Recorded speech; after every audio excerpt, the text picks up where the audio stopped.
அன்பானவர்களே, அன்பு வணக்கங்கள். மரணத்தோடு மனிதனுடைய வாழ்க்கை முடிந்து போகிறதா? எல்லோரும் என்ன நினைத்துக் கொண்டிருக்கிறார்கள்? இறந்து போயிட்டம்பா, அவதான் அவன் வாழ்க்கை முடிஞ்சு போச்சு என்றுதான் எல்லோரும் பேசுகிறார்கள், இல்லையா? மரணத்தோடு மனிதனுடைய வாழ்க்கை முடிந்து போகவில்லை, மேலும் தொடர்கிறது என்பதை ஆதி காலம் முதல் வேத ரிஷிகள் முதல் யோகிகள், ஞானிகள், ரிஷிகள், அவதாரங்கள் எல்லாம் எல்லா விதமான மறைநூல்களில், இதிகாசங்களில் எல்லாவற்றிலும் கூறி வந்திருக்கிறார்கள். கருட புராணம் என்ற ஒரு புராணத்திலே இறந்த பிற்பாடு மனிதனுடைய வாழ்க்கை எந்த நிலைகளில் அவனுக்கு மேலுலக வாழ்க்கை அமையும் என்பதை விலாவரியாக எடுத்து கூறியிருக்கிறார்கள். பொருள் இல்லார்க்கு இவ்வுலகம் இல்லை, அருள் இல்லார்க்கு அவ்வுலகம் இல்லை என்று வள்ளுவர் அப்பொழுதே கூறி சென்றார். அப்போ இந்த பூ உலகை விட்டு, இந்த பூமியை விட்டு மனிதனுடைய உயிரானது வெளியே போகும்போது மேலே ஒரு உலகத்திற்கு செல்கிறது என்பதை எல்லா விதமான விளக்கங்களோடு நம்முடைய இந்திய நாட்டினுடைய வேதகால ரிஷிகள் எடுத்து கூறியிருக்கிறார்கள். ஆரம்பத்தில் விஞ்ஞானிகளும் அறிவியல் வல்லுநர்களும் இதை ஆரம்பத்தில் ஏற்றுக்கொள்ளவில்லை. ஆனால் படிப்படியாக இன்றைய காலகட்டத்தில் மனிதன் இறந்த பிற்பாடு அவனுக்கு மேலே ஒரு உலகம் இருக்கிறது என்பதை 100% உண்மை என்பதை இன்றைய அறிவியல் கூட ஏற்றுக்கொண்டிருக்கிறது. ஆனா நம்ம சாதாரணமா வாழ்ந்து வருகிறவர்களுக்கு அதையெல்லாம் நாம் தெரிந்து கொள்ள வேண்டும் என்ற அவசியமோ ஆர்வமோ அக்கறையோ இல்லாமல் வாழ்ந்து வருகிறோம் பார். அதுதான் மாயை என்பது. இறைவன் மனிதர்களுக்கு அறிவை தந்தான். ஆனால் அந்த அறிவை முழுமையா நாம் பயன்படுத்துகிறோமா என்றால் இல்லை. அந்த அறிவை எதுக்கு பயன்படுத்துகிறோம்னா கேளிக்கை நிகழ்வுகளில், சிற்றின்பங்களில்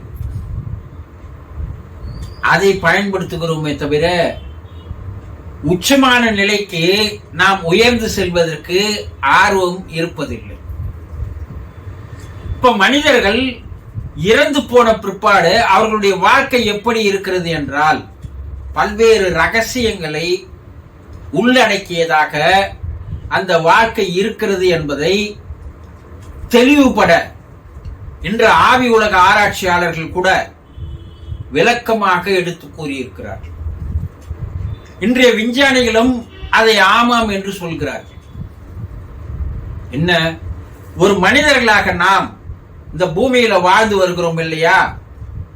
இந்த வாழ்க்கை பிறப்பிலிருந்து இறப்பு வரைக்கும் இடைப்பட்ட காலத்தில் நீ எந்த விதமான முறையில் வாழ்கிறாயோ, எந்த விதமான முறையில் வாழ்க்கையை அமைத்துக் கொள்கிறாயோ, நல்லது ஒரு வாழ்க்கை வாழ்ந்திருந்தாலும் சரி, தீயது ஒரு வாழ்க்கை வாழ்ந்திருந்தாலும் சரி, இதனுடைய பலன்களுக்கு ஏற்றாற்போல் தான் உன்னுடைய மேல் உலக வாழ்க்கை அமைகிறது. ஆனால்தான் வள்ளுவர் சூசகமா அருள் இல்லார்க்கு அவ்வுலகம் இல்லை என்று சொன்னார். என்ன, இந்த பூமியில இப்ப வாழ்ந்து வருகின்ற மக்கள் எல்லாரும் எப்படி வாழறா? சுயநலத்தோடு வாழ்கிறார். தான் மட்டும் நல்லா இருக்கணும், தன்னுடைய குடும்பம் மட்டும் நல்லா இருக்கணும், தான் குடும்பத்துக்கு பல தலைமுறைக்கு சொத்து சேர்த்து வச்சிடணும். அது யாரையாவது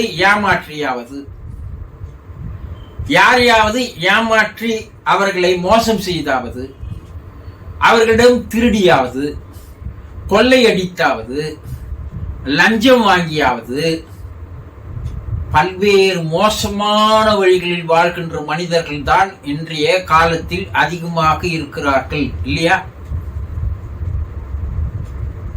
பொது நலத்திற்காக வாழ்பவர்கள் என்று தேடி பிடித்தாலும் கண்டுபிடிப்பது மிக மிக அரிது.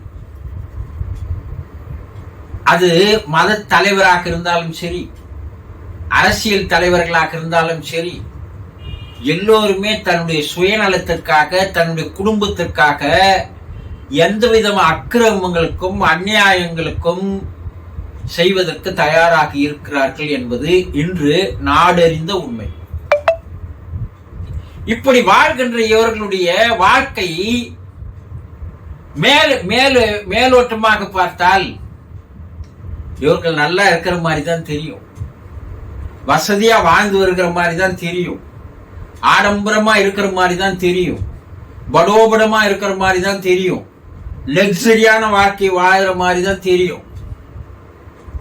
ஆனால் அவர்களுக்கு உள்ளே இருக்கின்ற அந்த ஆன்மாவானது எந்த அளவிற்கு கலங்கப்பட்டு போயிருக்குமோ, எந்த அளவிற்கு அழுக்காகி இருக்குமோ, அந்த அளவிற்கு அது கரும நிறம் கொண்டு மாறிவிடுகிறது என்று சித்தர்கள் முதலில் எல்லோரும் கூறுகிறார்கள்.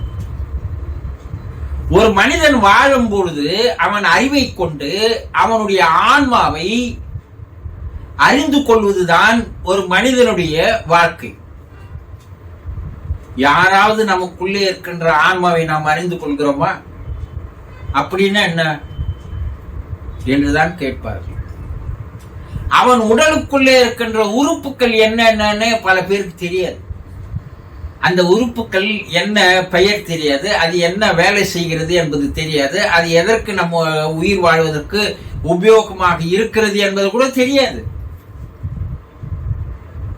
அவனுக்கு என்ன, கண்டதே காட்சி கொண்டதே கோலம், அதான் அவன் வாழ்க்கை.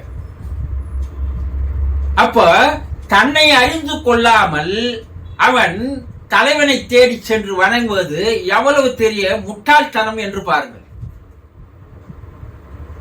தன்னை அறிய தனக்கு ஒரு கேடு இல்லை. தன்னை அறியாமல் தானே கெடுகின்றான். தன் அறிவை அறிந்த பின் தன்னையே அர்ச்சிக்க தான் இருந்தானே என்று சொன்னார்கள். முதல்ல நீ கோயிலுக்கு போறதெல்லாம் வேஸ்ட், சாமி கும்பிடுறது வேஸ்ட், கோயிலுக்கு மலை ஏறது வேஸ்ட், பட்டம் போட்டுக்கிறது வேஸ்ட், கொட்டை மாட்டிக்கிறது வேஸ்ட், காவி துணி அணிவது வேஸ்ட். இவை எல்லாமே வேடதாரிகள் செய்கின்ற வேலைகள். யார் ஒருவன் தனக்குள்ளே இருக்கின்ற கடவுளை அறிந்து கொள்கிறானா அவனுக்கு இதெல்லாம் தேவையே இல்லை. இவன் புறத்தே வாழ்வதையே வாழ்க்கை என்று நினைத்து வாழும்போது அகத்தில் இருக்கின்ற ஆண்டவனை எத்தனை ஜென்மம் எடுத்தாலும் கண்டு கொள்ள முடியாது. அப்போ முதலில் நாம் வாழ்கின்ற வாழ்க்கையை சரியான முறையில் வாழ்வதற்கு கற்றுக்கொள்ள வேண்டும். இப்போ இந்த ஆன்மா கலங்கப்பட்டு போனால் நம் உடலை விட்டு உயிர் வெளியேறுகிறது இல்லையா? அந்த உயிர் கருப்பு நிறமாகவும் வெண்மை நிறமாகவும் இருக்கிறது அந்த ஆன்மா, சோல் என்று இன்றைய விஞ்ஞானிகளும் கண்டுபிடித்து கூறுகிறார்கள். அவன் வாழ்க்கை வாழும்போது ரொம்ப மோசமா இருந்ததுன்னா அவனுடைய சோல் கூட என்ன ஆயிடுதுன்னா கருப்பு கலராக மாறிவிடுகிறது. வாழும் பொழுது மனசாட்சிக்கு பயந்து எல்லா ஜீவராசிகளுக்கும் நல்லதை செய்து தானும் வாழ்கின்ற மனிதனுடைய ஆன்மா தூய வெண்மை நிறம் பெற்று. அதனால்தான் கிறிஸ்துவ மதத்துல பரிசுத்த ஆவி என்று சொல்வார்கள். அப்போ தூய ஆன்மா இருந்தா அது வெண்மை நிறமாக காட்சி தருகிறது. இப்ப இந்த கருப்பு நிற ஆன்மாவானது என்ன செய்கிறதுன்னா கருப்பு உலகத்திற்கு போகிறது. தூய ஆன்மா என்ன செய்கிறதுன்னா ஒளி உலகத்திற்கு போகிறது. நீங்க மேல சொல்றீங்க பார், சொர்க்க நரகம்லாம். இந்த நரகம் என்பது இருண்ட உலகம். இவன் இன்னைக்கு இந்த பூமியில செய்த அநியாயத்துக்கு அக்கிரமத்துக்கு எல்லாத்துக்கும் அவன் எங்கதான் போவான்னா அவன் ஏற்கனவே அவன் ஆன்மா கலங்கப்பட்டு விட்டது, கரிய நிறம் பெற்று விட்டது. அதனால் அது நரகத்திற்கு தான் செல்லும். இருண்ட உலகம் என்று சொல்லக்கூடிய இருட்டான உலகத்திற்கு செல்கிறது என்பதை நிரூபித்து இருக்கிறார்கள். அதே ஆன்மா மனசாட்சிக்கு பயந்து வாழ்கின்ற ஆன்மா அது பரிசுத்தமான பிற்பாடு அது ஒளி உலகமான சொர்க்கத்திற்கு செல்கிறது. இதெல்லாம் உண்மையா என்றால் 100% உண்மை என்பதை இன்றைய விஞ்ஞானிகள் ஏற்றுக்கொண்டிருக்கிறார்கள். இன்றைய ஆவி உலக ஆராய்ச்சியாளர்கள் தெளிவுபடுத்தி இருக்கிறார்கள். இதற்கெல்லாம் முன்பே நம்முடைய முன்னோர்கள், யோகிகள், ரிஷிகள் எல்லாம் இதை தெளிவுபட கடோப உபநிடதம் என்று சொல்லக்கூடிய உபநிடதங்களில், கருட புராணங்களில் தெளிவாக கூறியிருக்கிறார். அப்போ நம்முடைய இறப்பிற்கு பின்னர் நாம் சொர்க்கத்திற்கு போக போகிறோமா, நரகத்திற்கு போக போகிறோமா என்பதை முடிவு செய்து கொள்வது இப்போ வாழும் காலத்தில் வாழ்க்கையை பொறுத்துதான் இருக்கிறது என்பதை நீங்கள் தெளிவாக தெரிந்து கொண்டால், இனிமேலாவது மனசாட்சிக்கு பயந்து உலக ஜீவராசிகளுக்கெல்லாம் நல்லது செய்து, எந்த மனிதர்களுக்கும் மனசாலோ எண்ணத்தாலோ சொல்லாலோ செயலாலோ தீங்கு செய்யாதவாறு வாழ்ந்தால் நம்முடைய மேலுலக வாழ்க்கை உயர்ந்த நிலையில் அமையும் என்பதையும், மேலுலகில் இருக்கின்ற வாழ்க்கை முறைகள் என்னென்ன, இங்கிருந்து போகின்ற ஆன்மாவுடைய நிலைகள் என்னென்ன என்பதை அடுத்த வீடியோவில் தெளிவாக நான் தெரிவுபடுத்துகிறேன். சந்தோஷம்.